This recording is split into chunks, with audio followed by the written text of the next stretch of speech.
Oke, sekarang kita di peternakan susu sapi Sirukam nama dia.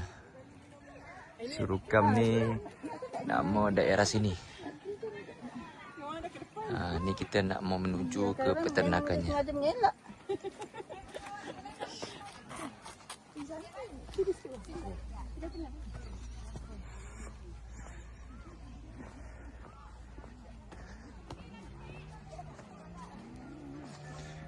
Peternakan susu sapi ini terletak di Pebukitan.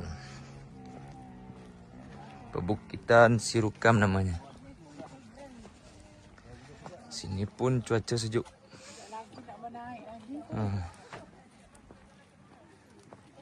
Tempat cantik ni ambil gambar, tempat main budak-budak ada.